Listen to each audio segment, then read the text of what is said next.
Hi, creeps. Good morning. Hope you got your little yummy glass of Chardonnay like me. But if you don't, hey, don't worry about it because we're about to get creepy. We are headed to the Los Feliz neighborhood to go to where? Oh, I don't know. Where is in Los Feliz besides the observatory, Malia? I'll tell you what. The Los Feliz Murder Mansion, House of Horror. Are you nervous yet? You should be.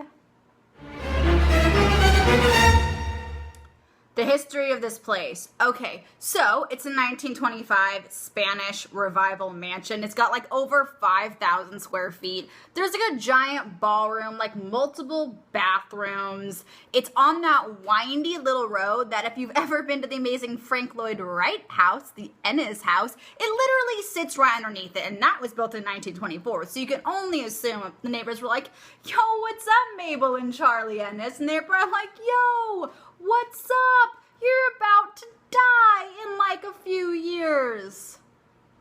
Super true. There's no wasting time here, guys. All right, we're just gonna really get into it. Let's set the mood, okay? It's December 6th of 1959. Picture a family chilling, awaiting the arrival of Christmas. The house is decorated. You have Dr. Harold Perelson, his wife Liliana, their 3 children, Judy 18, Debbie 11, Joel 13. Maybe they're playing some games, maybe they're watching some black and white TV. But then things go a little bit south. For whatever reason, Harold thinks to himself, you know what? F it. I hate my life. I hate my family. I'm going to kill him. So, he grabs a hammer. Okay? Creeps into his bedroom where his wife is sleeping. This is all speculation. I'm setting a mood. Don't judge me.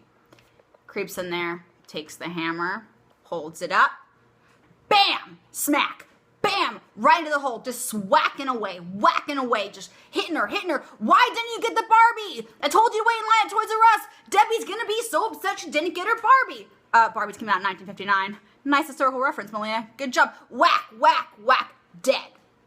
Screams, ah, what's happening? Well, there's his daughter, Judy, 18, attacks her, man. She makes it alive, but, you know, she had skull fractures or whatever. She escapes. She runs. She gets attacked. Oh my God, Daddy, please don't. Runs out. And then the 2 little ones, Debbie and Joel, man, they're sleeping. They wake up. What's that? What's the screams? Harold goes into their room, right? And he says, go back to sleep. This is just a nightmare. Damn straight it's a nightmare, Daddy. Damn freaking straight it's a nightmare. Well, you know what? And like I said, he was just so over it for whatever reason. I'll get to that in a second. Grabs some acid. And, yeah, drinks it. Dies. Next to the bed where his bloody wife, dead also, is laying in that peaceful and never-ending sleep. So, why did he do it? Well, people said it could have been his finances. There was a note found in Judy's car to her aunt that was like, same old, same stories, same issues, family stressed out, probably gonna have to get a job to help support the family. Apparently, like, he was worried about his finances, maybe the state of his practice. Yeah. Well, good news is, the little ones made it out totally fine. Yeah, they were questioned by the police, eventually taken by some other family members to the East Coast. Who knows what happened to them? Who knows what happened to Judy? She, like, showed up to a neighbor's house, like, bloody. One of the neighbors was like, I remember her coming to the house and, like, holding her, you know, she was bloody, and I was, like, holding her, and there's, like, blood on her hands, and that's traumatizing, right? But the weirdness, guys, the weirdness is just kind of just beginning. So surprisingly enough, guys, it's not the actual murder of this place that's really made it that famous.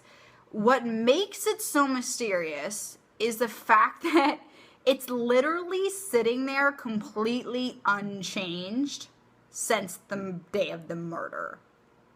Why? Okay, well, let's just get into this. So a few months after the murder, the house was put up at auction. And a Lincoln Heights couple named, Emily and Julia Enriquez, kind of like Ricky from My So-Called Life. You're welcome for that reference.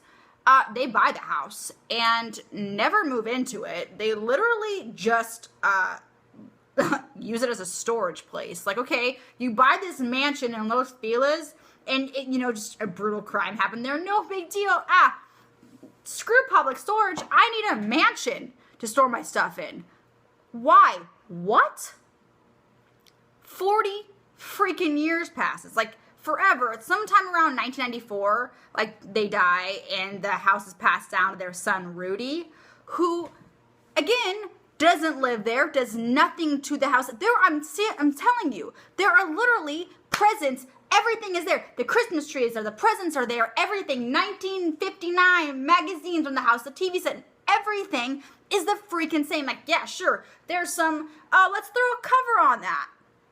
What? Move it out of the house. You bought a mansion in Los Feliz and you're not doing anything with it? This guy, Rudy, he lives in like the Mount Washington area or whatever that area is called. And people like, real estate people have gone to him and they're like, yo, let me buy this place. Like, let me turn this around. Let me make a profit. Let me turn this. Let me breathe life into this death hole. And he's like, nah, no, I'll pass. Why? Well, here's my speculation. I think maybe there was some weird connection to the family. This is all speculation, completely assumption. And they want to keep it as some kind of weird shrine because why else would you? I mean, the house is valued at $2.9 million right now. Okay, I'm sorry. I'd sell that house. Unless I was some weird, creepy fanatic, like I am. But if I wasn't a normal freaking person, if I am who I am now, I would still be like, yeah, take it. Or I'm going to sell it. Or, no, screw that. I already have it. I don't got to pay $2.9 million to buy it. I'm just going to, like, clear out this furniture, take it to a vintage shop. Okay? Some hipsters are going to want all that stuff. Hell yeah, make a killing on that. Pun intended. But no. And he's literally, like, apparently the neighbors are like, yeah, he shows up sometimes. Like, he feeds some cats. Apparently he's got some cats living there. Great. Guys, there's a mansion over in Los Feliz. It's habitated by cats. Habituated. Lived in by felines and not human beings. And literally, so I rolled up in this place, right? I went to visit it. Duh, that's what I do. I'm a creeps explorer. And I didn't trespass because I'm number one, obviously, I'm making a freaking video about this. So if I had trespassed into the house to save myself and put documentation on here, people would be like, yo, evidence that this freaking chick just rolled up in this place and filmed it. So, other words, I'm going to post pictures in the video of other people that have trespassed because they are fearless and I get to use their fearlessness in this. Thank you for getting those pictures. Apparently, like, people picnic in the back. And you know what? This place has been so not kept up, and it's creepy from the outside. I'm not even joking. Like, the windows are dirty. It's just, like, sitting there. You can tell, like, it's like this windy little street, and when you park there and you stare at it, like I did, you can just, like, sense I don't even know. Like, it was, like, this really uncomfortable feeling, and I was just standing there, like, whoa, like, man, people ran down these stairs bloody and, like, dead. And, like, it's like those tight quarter Hollywood Hills places where it's like there's a house and there's a house right there, there's a house right there, and it's all super close to each other. And, like, the neighbors have had to, like, paint the garage and keep it up because nobody else is doing anything to it. And they don't want to bring their property value down. I mean, damn, man. There's the Ennis house. You got tourists rolling up there. Whoa. What's this abandoned, strange mansion sitting right here? Well, little do they know that a murder freaking happened in there. So my question now, obviously, is what happens when Rudy goes? Like, what's gonna happen? Like, I feel like, is there a weird trance over this house that whoever buys it is, like, steps in it and they're like, no, I can't freaking live here, number one, and I can't touch it. Was there such an imprint of the murder that whoever owns it is literally incapable of changing it? And maybe it's like those movies, you know, stories you hear about people buying a house and there's that dark spot on the wall and they paint it. They paint over it because who wants a dark spot on their wall? Come back 5 minutes later, it's reappeared. Maybe that's this house.